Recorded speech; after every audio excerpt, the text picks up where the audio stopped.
Assalamualaikum warahmatullahi wabarakatuh. Salam sejahtera untuk kita semua.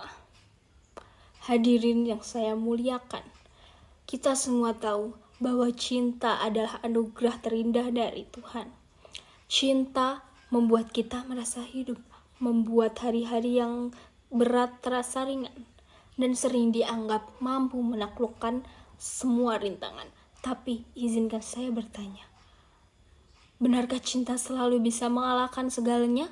Benarkah cinta bisa bertahan meski berhadapan dengan perbedaan keyakinan? Hadirin yang berbahagia, di sekitar kita tidak sedikit orang yang jatuh cinta kepada seseorang yang berbeda agama. Pada awalnya, semua tampak indah. Mereka merasa yakin bisa menembus segala perbedaan. Mereka berkata, yang penting kita saling mencintai.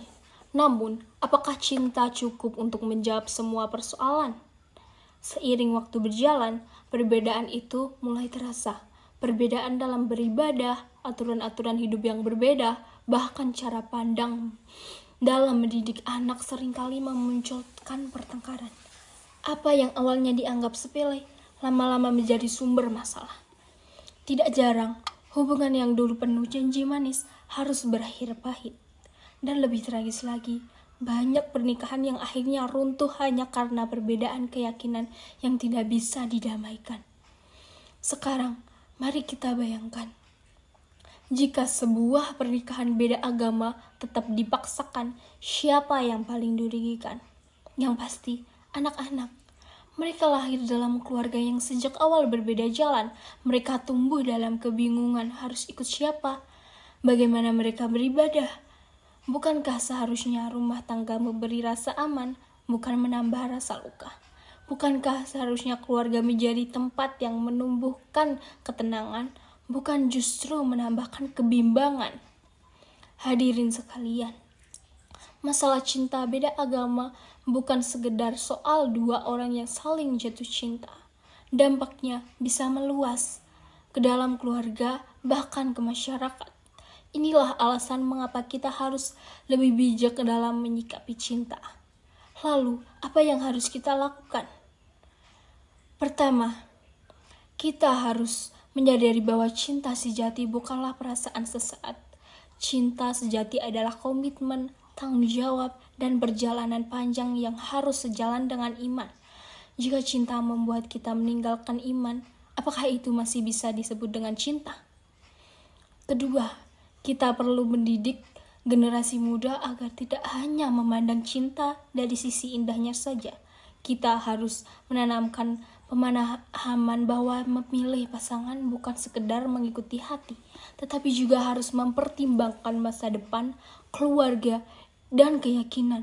Jangan biarkan mereka terjebak dalam indahnya perasaan sesaat yang pada akhirnya bisa melukai diri sendiri, pasangan, bahkan anak-anak mereka kelak.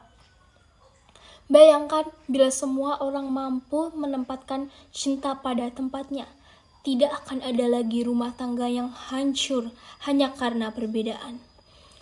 Tidak akan ada lagi anak-anak yang tumbuh dalam kebingungan.